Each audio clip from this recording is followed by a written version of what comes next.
Joe Biden will deal a big blow to Boris Johnson as the US is set to make the UK wait for a trade deal, an insider warned. Reports last week indicated Mr. Biden's administration has intervened into the Brexit debate once more ahead of the G7 summit. Senior US embassy diplomats in London, backed by the US National Security Advisor, Jake Sullivan, have directly warned the UK's Brexit negotiator, Lord David Frost, that he will inflame tensions in Northern Ireland if he does not compromise over border checks. Mr. Sullivan told a briefing on Air Force One before President Biden landed in the UK last week, any steps that imperil or undermine the Good Friday Agreement will not be welcomed by the US. He declined to say if this is what he thought Prime Minister Boris Johnson was doing, adding, the president was not issuing threats or ultimatum. He has been crystal clear about his rock-solid belief in the Good Friday Agreement as the foundation for peaceful coexistence in Northern Ireland. The agreement must be protected.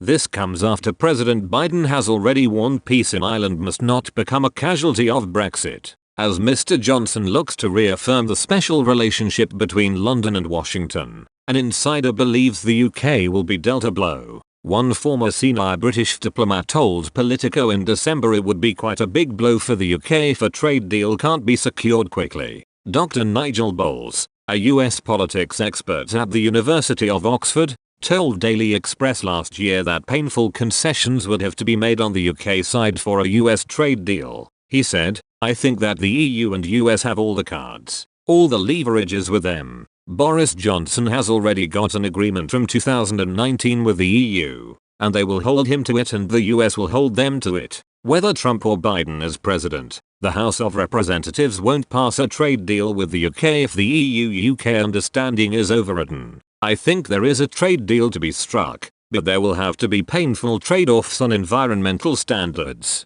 food safety standards. There will be losers. Louis Lukens, who served as US Deputy Ambassador to the UK under Presidents Trump and Obama, said last year that the best case scenario for a deal is 2022. Irish Prime Minister Michael Martin said this week that President Biden could help the EU and UK settle their food standards dispute. He added that a Brussels-London agreement would pose no barrier to a separate UK-US trade deal. Mr. Martin said, President Biden doesn't really want to see the UK and the European Union in difficulty over issues. He wants them resolved. I thought his suggestion was a helpful one. His administration's view is that arriving at an SPS, sanitary and phytosanitary, agreement doesn't in itself negatively impact on a UK-US trade agreement.